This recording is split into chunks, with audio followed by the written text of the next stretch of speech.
and welcome to another episode of Star Wars Generations podcast. I am your host, Erin, as always. Today I'm joined by Alex Corman, who just turned his mic off and walked away from me. So it's just me.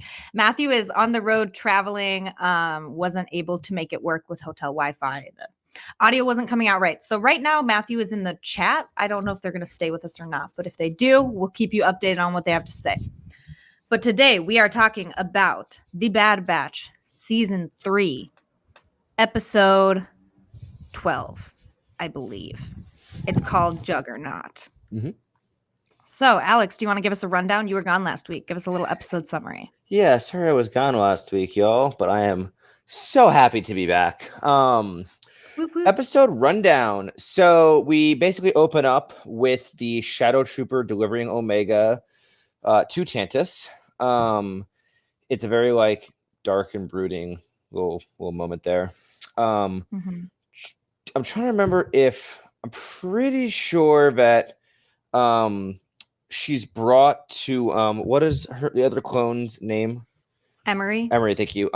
She's brought before Emery and basically told to by Hemlock to confirm the blood sample, and she looks at Emery and is like, "You don't have to do this," and Emery's like, I'm sorry, but I do. And so she's getting blood tested. We pan back to the Bad Batch, the rest of the crew, who are kind of arguing for a minute about Wrecker's pissed that Omega was taken and that Crosshair let her go. After a small squabble, Crosshair's like, "Don't worry, we can find her. We're gonna go talk to Hancock." Admiral Rampart. That's not Hancock, dude. I'm having a day. We're gonna talk to Admiral Rampart. I don't know who Hancock is. I don't know. I don't know who that is. I made that name up. But we're gonna basically, he's like, the only way to find Omega is through Admiral Rampart. And they're like, "Why didn't you say anything earlier?" And you can see the trauma on Crosshair's face. He's trembling. He's like, "I never wanted to ever go back to Tantus." Flash forward a few more minutes, and Ree shows up, and they're like, "Oh my God, she's gonna help us with the rescue. This is gonna be so much fun." And they basically, with Ree's help, they infiltrate an Imperial labor camp. Sorry, whose help? Dude, I don't have names today. You want to do it instead? I'm sorry. I guess I can. That's okay. Fee. PHEE. Yeah, that's it. Yeah. So Fee brings them in stealth entrance or stealth landing or whatever.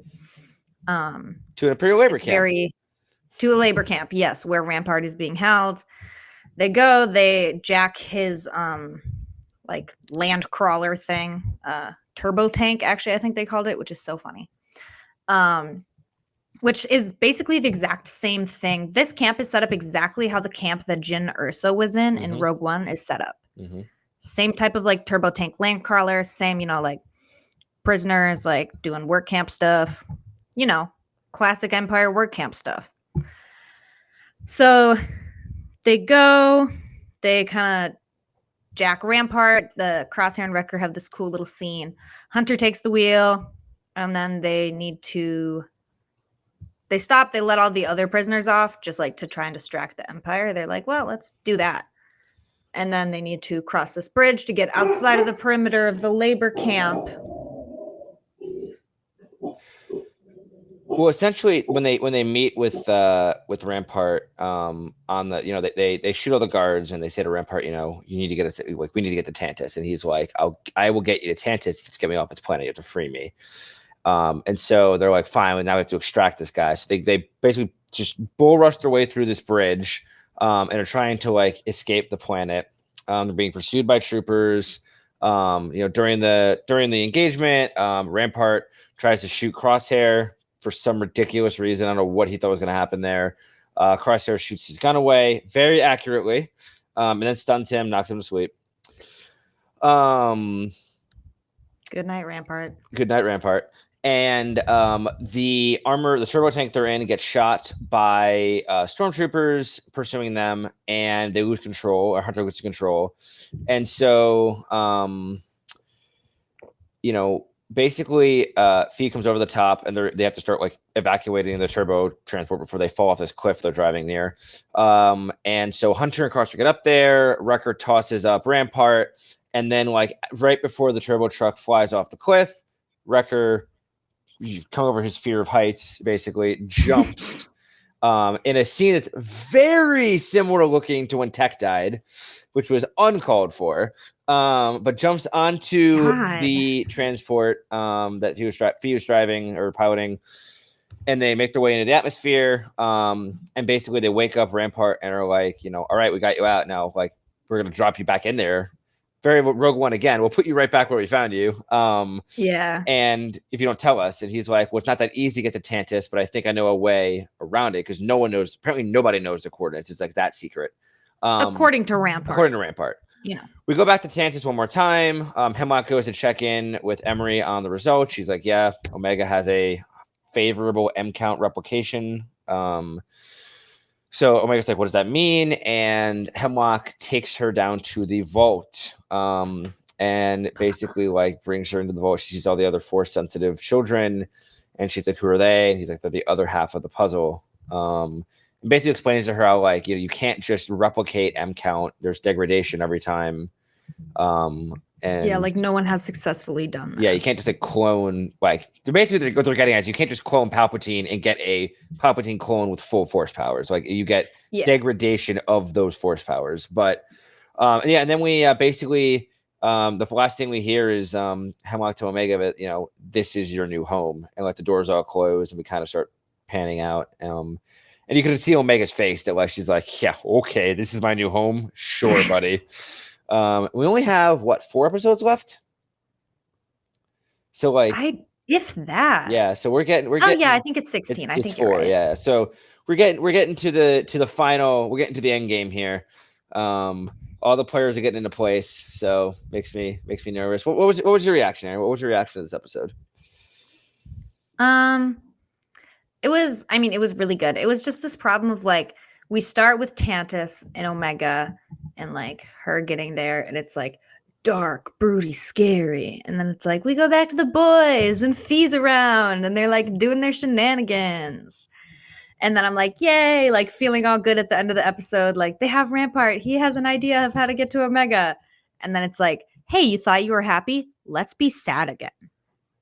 Omega's going to go make a new home with the enslaved children. How does that make you feel? And then it rolls across the screen, created by Dave Filoni. And I go, fuck you, Dave. I mean, Dave really like he did that. He brought up Tech a couple of different times in ways. I mean, Dave was like kind of twisting the knife in our side a little bit this episode around. I felt like, it was really good though. It was. And Matthew had asked us to just kind of do a quick refresher on the person whose name I apparently thought was what did I say? Hancock again. Oh, Hancock, because I'm watching One Piece right now. That's where it's from. Sorry. But Admiral Rampart, if you all recall, is the admiral in season 1 and 2 working under Tarkin, with the clones on Kamino, kind of like spearheading the decommissioning of the clones on Kamino and eventually of Tapoka City completely. And he's the one that bombards. Is he the one? He's the one that bombards Kamino, right? He's at the decommissions, Kamino. Right? Destroys it. I don't remember if he's the one who destroyed it or if they arrested him because his like plan failed and then they destroyed it. Yeah, I can't remember which. I don't rember. I can't remember. I think that they arrested him and then someone else destroyed it. I think you're right. I think you're right about that. But he was the one in charge for all of season 1, going towards the end of it all. So he was basically in prison in this labor camp with other individuals, and so that's why he has knowledge of Tantus. He was a high-ranking Imperial officer, so that's why he would have knowledge of Tantus and the doings of Hemlock. And I mean, Crosshair specifically said when he was arrested, and like when Nala Se was arrested, like he sent Nala Se to Tantus, so like he must know where it is or how to get there. Yeah, because I know before he was arrested, he sent Nala Se there. Right. But like according to him, there are no coordinates. Like it's just supposed to be super, super secret. The Emperor wants this shit on lockdown. Like he doesn't want anyone going. He's not supposed to be there. And so I'm very curious how Rampart plans on getting around that. He says he has a Yeah, way. He yeah. says he has a way. I feel like his way is going to be like a cameo character. I feel like it's someone to get them there. Maybe it's Ventress again. Or maybe not even a cameo character, but maybe just a new character, I guess. Maybe it's Ventress again. Why would I don't that know. be a I thing, don't know. though? I just want Ventress to come back. Okay. The fanboy just wants our femme fatale. What can we say? I mean, come on. Okay, I want her to. Everyone does. One thing Matthew had said here about the first scene where Omega is telling Emery, you know, like, you don't have to, like, basically, you don't have to do this. Like, you don't have to take my blood sample and, like, do all this shit to all these people here. And Emery said it's too late. Matthew said it felt like such a clear homage to Luke saying to Vader when he first turns himself in. It hit me like a gut punch, and it was so powerful and so beautifully done. We love to see it. We do. And it's funny. love. Sorry, go ahead. I was just going to say, I love the way that we keep mirroring the original trilogy throughout all of Star Wars. Yeah, and it's funny because I'll be honest, I did not put that together at first when I was watching. Like, I did not either. I did not think about, like, Luke saying that to Vader in this moment. All I thought of was, like, damn, she's like she like trusts, like, Omega continuing to trust everyone and, like, give the benefit of the doubt to everyone, and Emery just being like, sorry, kid, like, I'm just gonna, like, turn my back on you, basically. No. Yeah, but, like, you could tell, but, like, she was conflicted, and, like, I still have some belief that Emery might end up helping Omega, like, in the end. I mean, yeah, to be honest, like, I feel like Emery's just saying that. Just based on what we saw in the last 2 episodes, like, she said, you don't have to do this. I'm sorry, but I really do, I think is what she said. And maybe she's saying it as in, yeah, I'm sorry, I need to bring you in with these other kids if we're going to find a way to get everyone out, you know? Like, she could still be, like, secretly plotting for Omega, because at the end of the last episode, we saw she gave Omega's little hay toy to the little girl Eva. So, like, Emery definitely has a soft spot for these kids. And based on what Nala Se said to her, Nala Se very pointedly said, you're the one in charge now. You took my place. What are you going to do about it? Yeah. And so I think there's a lot on Emery, and I think hopefully there's a lot going on behind the scenes in her head that's going to give us some good stuff. So Matthew is traveling today. That's why they're not with us, but they are commenting to us. So we're kind of getting some info from them as they listen along. But they just said that, you know, they love that hope that I have, but they don't believe that Emery's quite there yet. But they think she's on the edge. Which, like, yeah, I agree, Matthew. I mean, like, I think she's right. She's right there. She's still pretty quickly following and doing what Hemlock says. But you can tell, like, there's some misgivings and some hesitation. So, like, I think that there's a chance she could, like, you know, maybe in like 2 or 3 episodes from now, like, there's a critical moment where, like, they're trying to escape, or, like, Emery could help them or not, and she chooses to help them, or she chooses to do something that kind of redeems her as a character. It feels like Emery is a prime candidate for sacrificing herself for the cause. Like, I was gonna say, I hope she dies. I mean, she's a prime candidate for redemption through death, which Star Wars loves to do. And Matthew does not usually love the whole, like, oh, you died, you've been redeemed. The Anakin Skywalker effect, as I like to call it. That's true. That's not always the right thing either. But because, like, you know, if Emery, like, is enslaving children and, like, you know, helping and abating all this, but then she makes one right move, is she saved? I don't know, but it feels experimenting on a baby. She might be redeemed. We'll see. Yeah, she is. There is a baby. Omega's gonna lose her shit when she finds that baby. Omega's gonna lose her shit. Omega going mom mode, though, is gonna be kind of hilarious. It's so cute because she learned it all from Echo. Did you notice that Echo? You know, Echo seemed extra traumatized when he was talking about Tantus and, like, rubbing his hand because he didn't have Omega there. Crosshair. Yes, that's what did I say? I said you Crosshair. said Echo. I said Crosshair. Echo. I meant Crosshair. Okay. I'm sorry. I was in the sun for a long time today. That's okay. You're right, Echo. But I'm just gonna keep talking about Crosshair for a minute. Yep. Yeah, go ahead. But basically, Omega wasn't there to, like, reassure Crosshair, which I thought was kind of, like, sad. Like, seemed like Crosshair was, like, definitely hurting and missing Omega. with somebody who's being extra vulnerable. And I don't know. It makes you just think like how much he endured in that prison on Tantus. Like, yeah, because I mean, they really truly trauma bonded together, and they got out of the trauma together, and then they've been together since.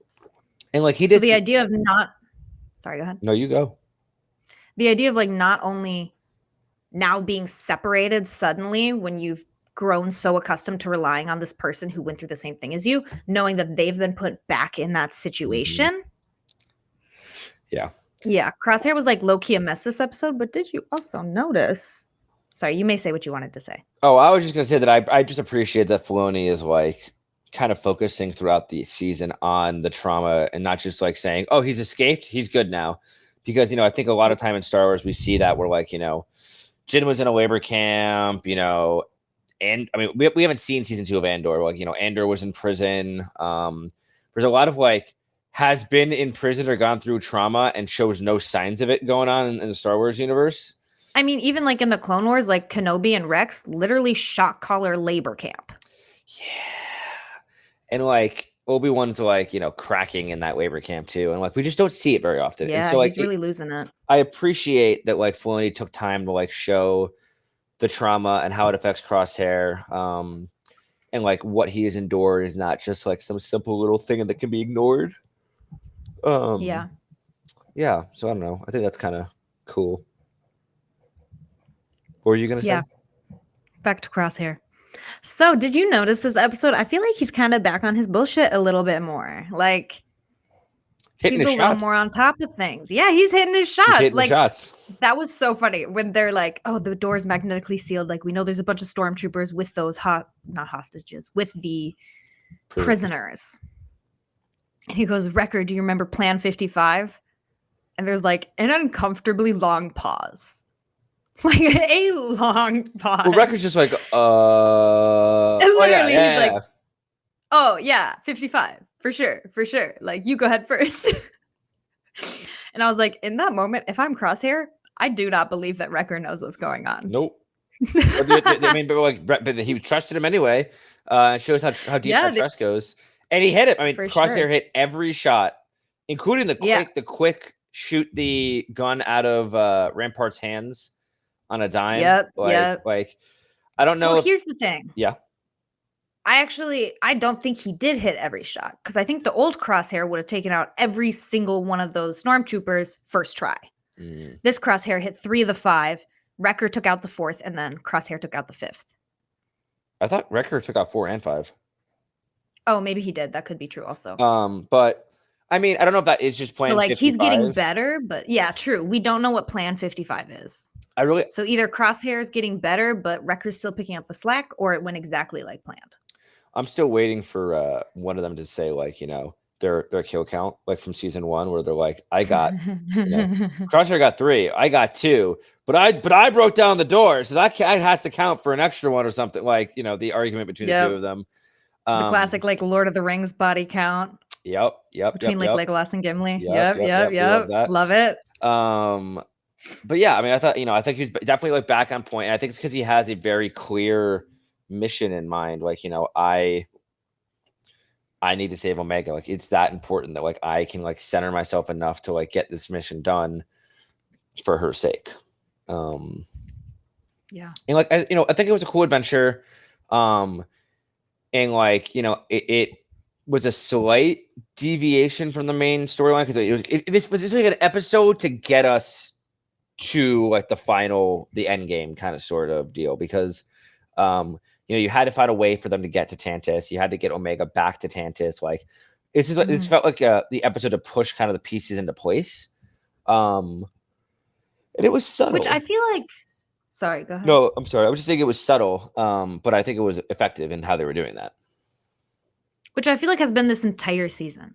Like, every single episode has had a purpose, even the ones that are more like separate. They might appear separate from like the quote quote main story. Like this one, you can view it as a prison break. The one with the bounty hunter, Sai, you could view that as like a side quest.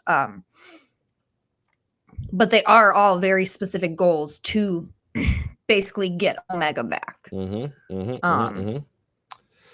So that's just, it's a very well crafted season. And Let's talk. I was gonna see if there was anything that Matthew had mentioned here. Nothing. Well, one of them is about what I'm going to talk about. about. Oh, fantastic! Send it. So, let's talk about Fee. So we saw her earlier. We saw her in the last 2 episodes because she accidentally led our shadow trooper to the batch on Pabu. She didn't mean to, okay? She just let her guard down for a second. Anyways, but we didn't see her actually interact with the batch. Right. I don't think we've seen her do that yet this season. Is that right? Or was she in a different episode I'm forgetting about? I could be wrong, but wasn't she sitting at the round table earlier in the season? Maybe not. Maybe I made that up. I thought she was in an episode earlier.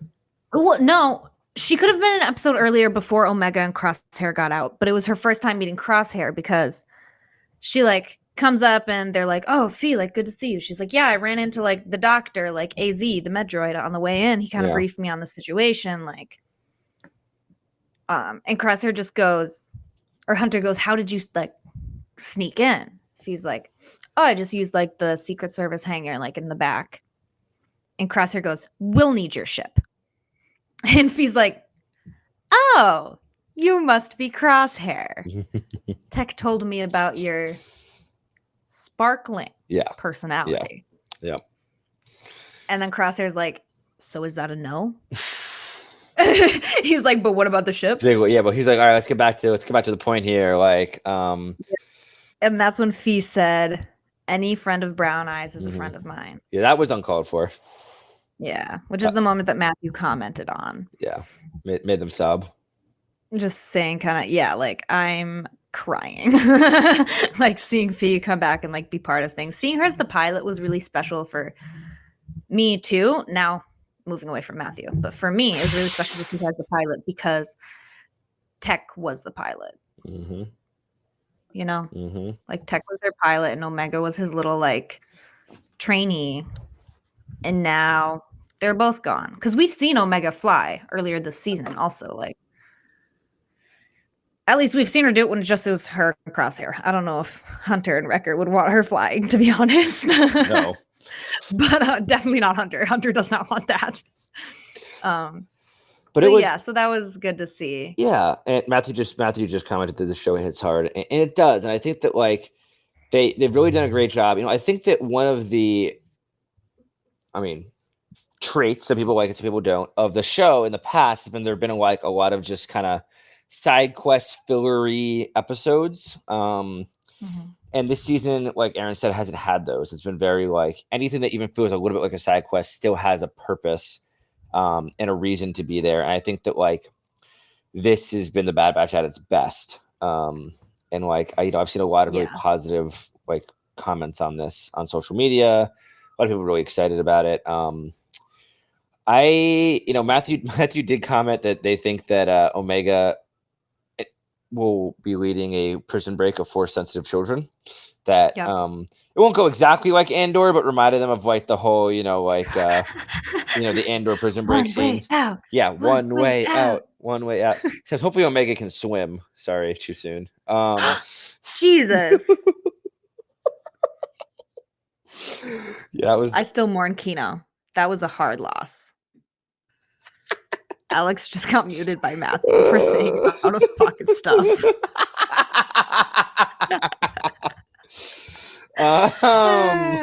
I'm dead.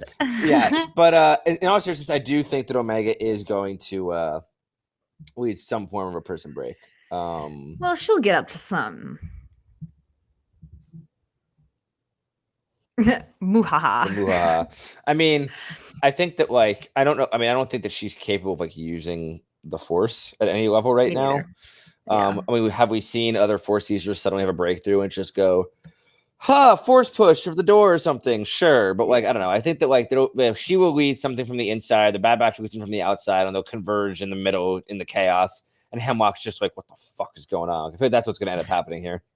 Which, if I may say, I kind of love the way that this has worked out because, like, since the start of the episode, there's been this question of, is Omega force sensitive? What does that mean for the character? What does that mean for this show? And just the inclusion of force sensitivity within a story about clones. And I love this area that we've ended up in where maybe she has a slight tendency towards it. She's certainly not strong or gifted in the force, but she's important due to this genetic replication marker or whatever it was that they called it. And so what I thought of in the Ventress episode, because I wasn't on the podcast that week, and I forgot to mention this when I talked about it with Matthew, but I loved that the last test that like Omega passed, she passed it. Not by her own abilities, not by calling on the force, but by using her resources, because that's what she's good at. She's good at planning. She's good at getting around things in a tight spot. She's good at leading, and she's good at using what she has, you know? And so, like, I just really loved that. It's like, yeah, she did the test, you know? She could be as good as a Jedi because you gave her this impossible task, but she didn't need to use the force, which is also cool. But it's not kind of like in a way that devalues the force. It's in a way that brings up the value of a common person again, saying like, yeah, it's more work and effort. You got to be like, think smarter, not harder kind of a thing. Yep.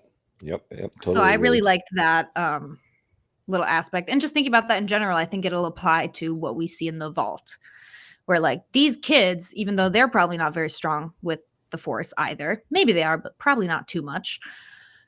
They're probably still going to be more powerful than Omega, but she's going to still be the leader. And we all kind of know that. Yeah. Or like she's going to be the one who's got the big ideas, who's kind of on things like that. I could be misremembering, but I feel like earlier in the first time I went into the vault or some other episode, like I thought that like we saw some other area in there. Like Hemlock was looking at something that was like, he was looking up at something that was like closing its doors. I'm just curious. I'm wondering if there's something else in the vault we haven't seen yet. I can't remember what episode it was in, but there was one episode where he goes back in the vault and we just like, we're seeing like, you know, looking basically from behind the item at him, and he's watching like some doors close basically. And I'm just, I don't know. I don't know if they just, you know, if I'm just making that up or if, well, I think that there's two top secret areas, right? Because there's the vault, which is where we're keeping the children, where our slave children are. And then there's also the hyperlocked area where they're growing the shadow troopers. Oh, that could be the area. That could be They're it. not in the same place because I thought the vault was where the shadow troopers were, and then there was just a bunch of kids. That could so be whether the area with the shadow troopers is another aspect of the vault, it's through a different door. Like maybe what you're talking about did happen within the vault, but it was showing like another portion where the shadow troopers are, or maybe it was like a different location. But I noticed that earlier this season because I thought the shadow troopers were in the vault and they were not, and I was like, yeah. what? Speaking of the shadow trooper, the one single shadow trooper everyone's curious about, Erin, Matthew, and I have all sort of landed on different theories that we've all decided to just embrace for the sake of having different opinions.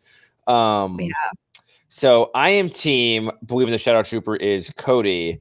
The reason behind that is I believe that Cody, seeing what was wrong with the Empire, but like believing that it was maybe just some of the people around him and that the higher ups were still good and having the best intentions, went to like try and report this to some higher ups and then like, you know, leave. And while still trusting the system, basically was taken and reprogrammed into this shadow trooper we see before us. Yeah. I mean, to me, that's the only explanation why we haven't seen Cody at all this season, Erin, and like why he's not with Rex and why he's nowhere to be found. And it just seems really like, unless he's just on a tropical vacation somewhere, like I think Homeboy has to be the shadow trooper.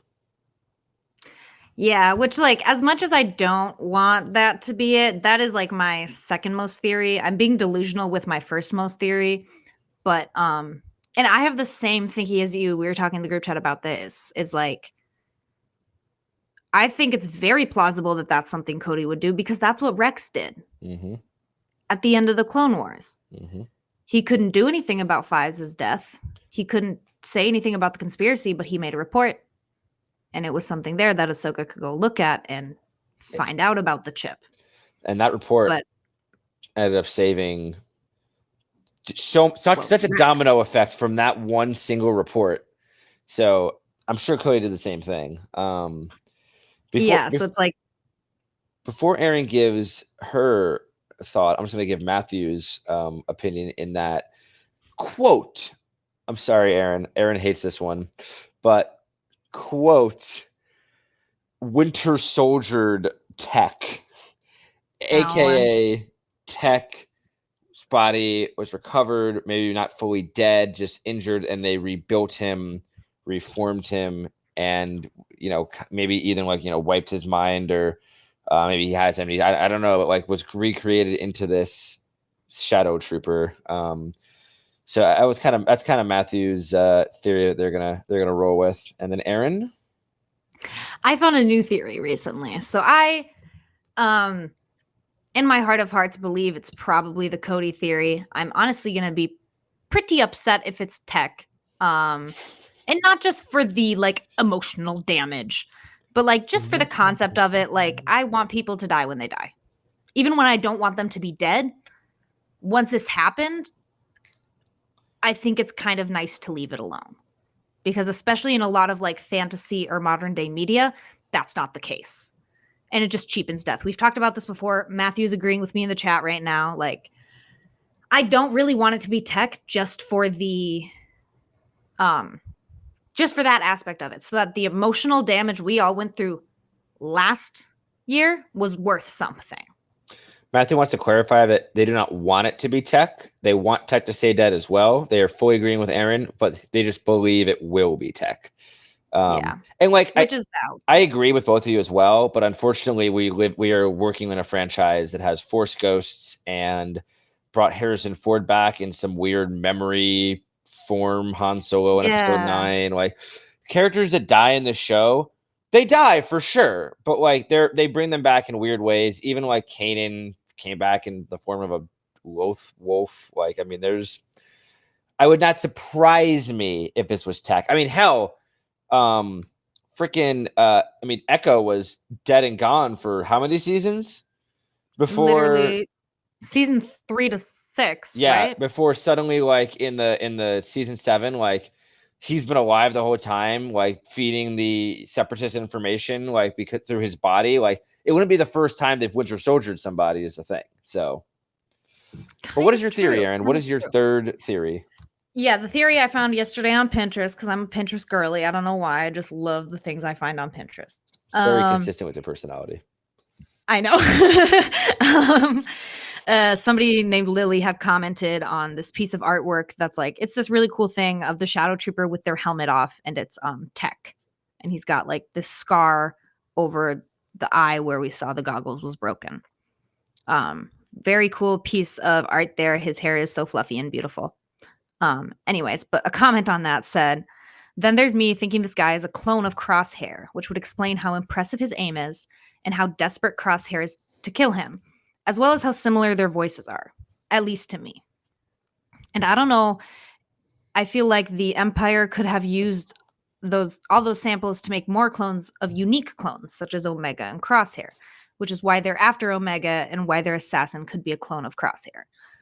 So this person's argument is kind of the idea that maybe not the government. Yeah, the government. It goes to the top. Yeah, I mean, yes, the government, the galactic government. He is the Senate. Just the idea. He is the Senate. The idea that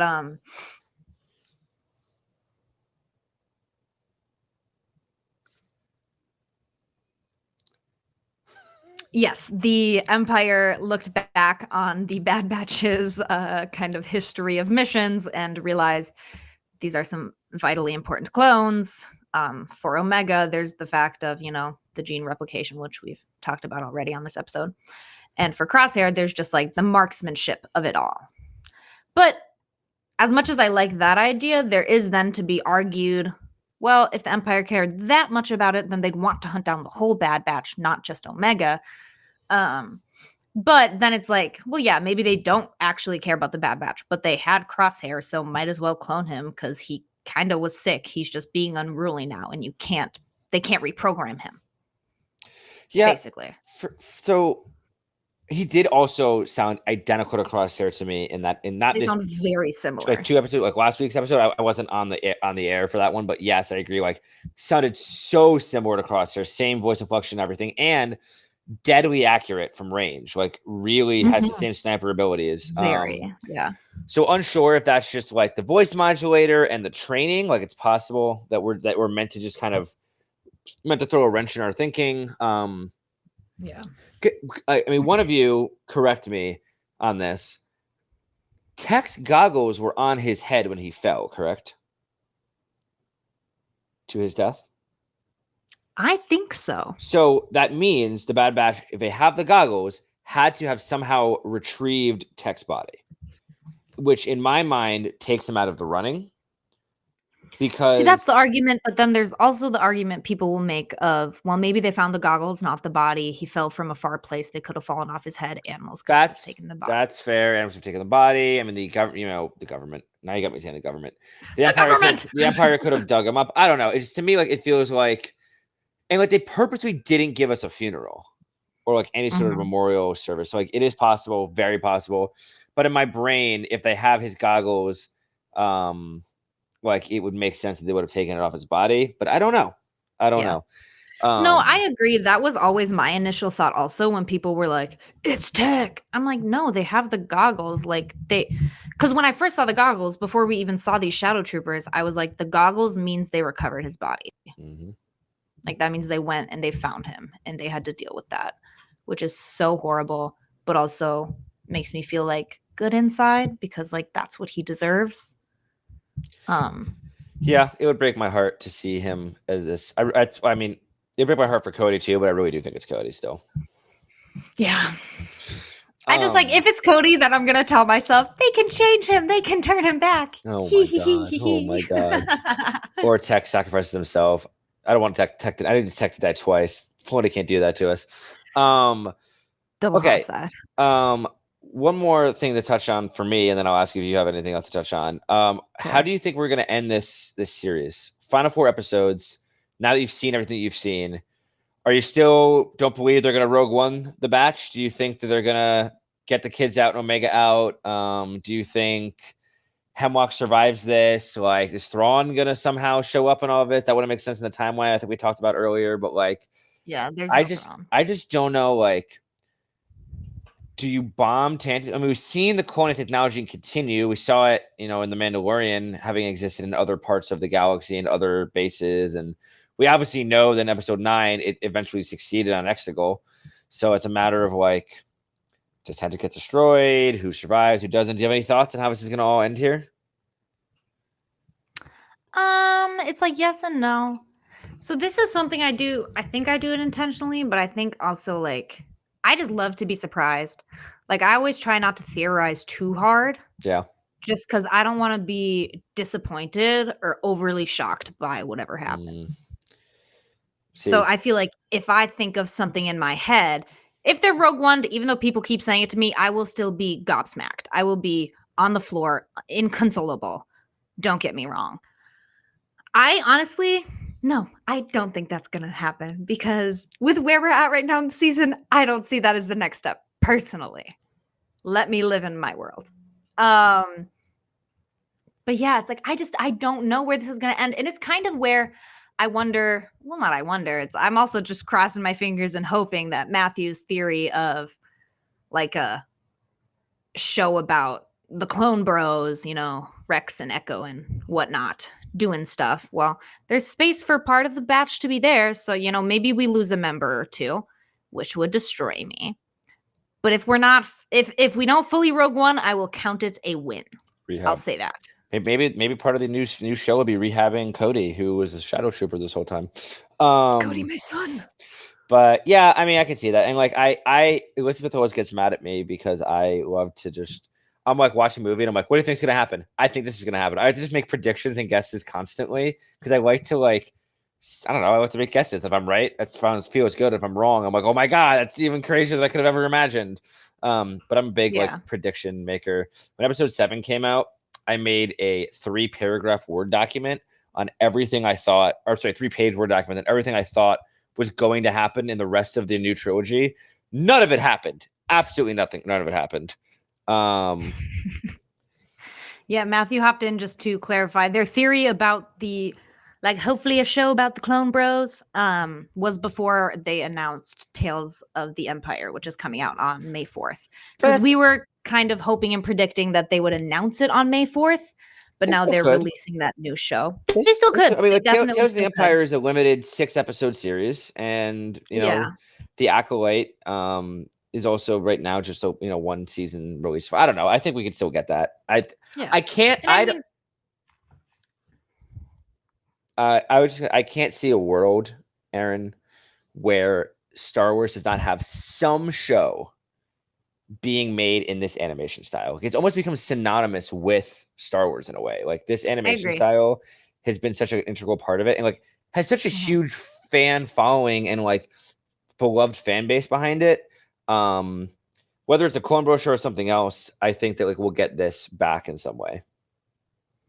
I agree. And it's like the thing we forget about is like, let's see, when did Rebels end and when did the Bad Batch start? Rebels ended in 2018, I want to say.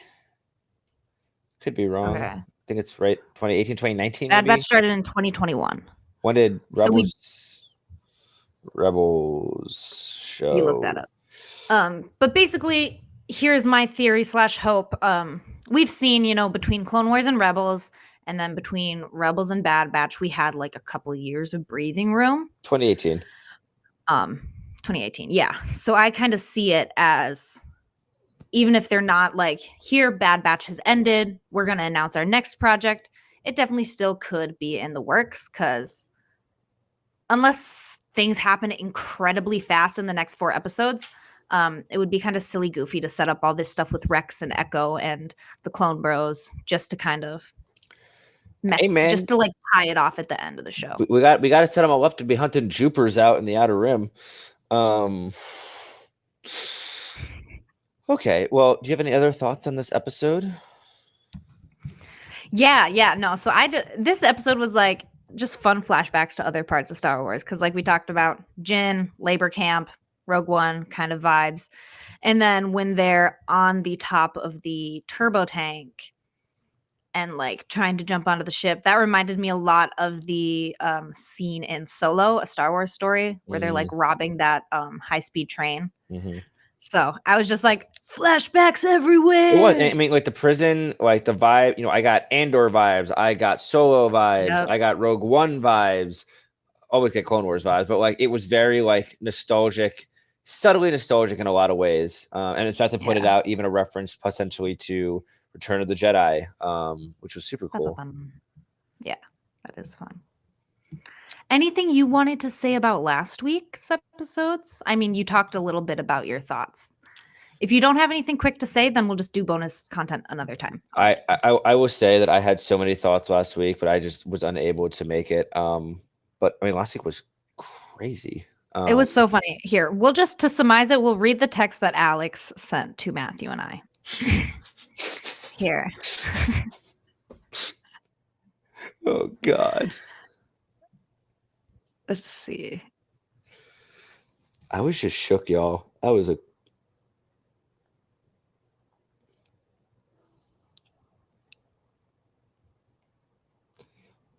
I mean, why can I not find I was sad that Omega got taken. I was sad that. Oh, here it is. Found it. Watched Bad Batch late last night, and man, period. Child abuse is not cool. Look. Cad Bane just pulling up for like 2 seconds to steal another child. Why is this man stealing children all the time? That's just. How many confirmed cases is him stealing children? 3? Bane is just the go-to kidnapper, I guess. Child thief. He is the Well, no, because he had kidnapped like 3 or 4 in the Clone Wars, and then he kidnapped Omega also. That's what I'm saying. 3 instances. He kidnaps Omega. He kidnaps 3 incidences. Yeah. I thought you were saying 3 different children. He kidnaps the baby. He kidnaps the 3 kids in the Clone Wars. It's the 3 instances I can think of. Probably did more. I feel like this is just his side hustle. Like I know. with his main time, he does like heists and assassinations, and then when he's just kind of laying low, he's like, "Who needs a kid? Who needs a kidnapped?" I look at Cad Bane's show. I look at a lot of shows. Okay, before we give all the fun wrap up information, I'm gonna make a little shout out here. Aaron's excited about. So as some of you know, I work as a photographer for the Star Tribune, which is a big newspaper in Minnesota. And for May 4th, Star Wars Day, we are going to be doing a special feature story, trying to follow a few different Star Wars super fans, just documenting what they're doing on May 4th. The Saturday this year, tons of breweries have events, arcades have events. Some people go, Phantom Menace will be in theaters again. People watch movies at home, play games. Matthew's running a Star Wars card tournament in Richmond, Virginia. Like, there are a ton of things people do to celebrate this. And we want to show what that looks like. I likely will be off celebrating Star Wars Day myself. Maybe I'll work to photograph it. Not sure yet. But either way, the reporter covering it is super cool. And we're hoping to get like maybe 3 people, Erin being one of them, as we kind of just follow along. So if any of you have interest in that, interest in just having... Yeah, go ahead. Oh, I was going to say, if you just know any like Star Wars Yes. super fans or people who make Star Wars content or media in the area. Specifically in the Twin Cities area, like any of the suburbs, Minneapolis, St. Paul, the suburban area, all, anywhere kind of within 30 or so minutes of downtowns. We would love, to reach out again. Like, we get a bunch of people reaching out. We'll probably only be able to do a couple people, but please feel free to reach out. You have... Slide into Alex's DMs. Yeah, you can slide into my DMs, Alex Corman 12, KORMANN 12 on Instagram. Also email me at alex.corman@startribune.com. We'd love to make your Star Wars fandom famous, essentially. So please, let me know if you know anyone or if you yourself want to be involved. Erin, you want to do our usual spiel to get us to the bonus member content? I'll do my best here. So as always, thank you for joining us. I love spending time together. I love that we're all here right now. If you want to keep hanging out with us, we can spend more time together just for $5 a month. Just skip coffee one morning. You can hang out with us a little bit more. Or, if you want to do it yearly, it's a little cheaper. It's just $55. But let me tell you what you actually get out of that. So after every episode, I'll tell them. After every episode, we do a little bit of bonus content. Typically, we've been going through a book called Star Wars from a Certain Point of View. It is A New Hope told by side characters. So every week we talk about a new chapter. But if other things happen in the Star Wars world or, there's something else to talk about, we take a break. We do something else, something special for bonus content. So today for bonus content, a little teaser trailer, we're going to be talking about the new Star Wars game Outlaws. So go ahead, join us, hop on over to the membership if you want to hear us talk about that. Otherwise, you also get ad-free content. Matthew just had a bounce. You get ad-free content. You also get special access to our monthly book club, where, we discuss every month a different Star Wars book and do a full deep dive. We have special guests on for that a lot sometimes as well. It's really fun. It also just kind of helps keep the lights on.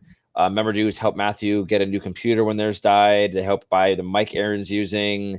Yes. You guys, are really important to us, but you also kind of help keep this operation running. You keep us fully operational. I'm sure Matthew would have thrown something at me if I said that while they were still here, but yeah, so please consider joining. And otherwise, if you have any other feedback, comments, questions, ideas, theories, if you have some other out of left field theory on who the Shadow Trooper might be, if you come back and say, guys, obviously you're not seeing it, it's Hondo Ohnaka, like, please enlighten me. Just reach out to us. I would lose my mind.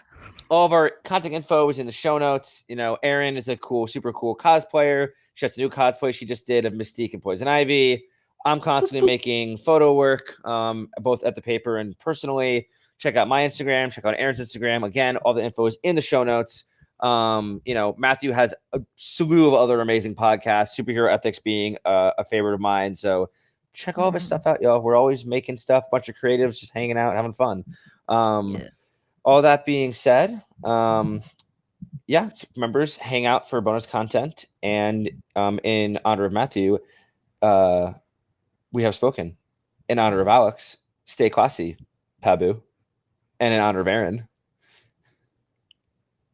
Any friend of Yep. I fucked it up. That's it. And we're out. Any friend of Brown Eyes is a friend of mine. Nope, Matthew, you gotta cut that out. We cut it and I fucked up.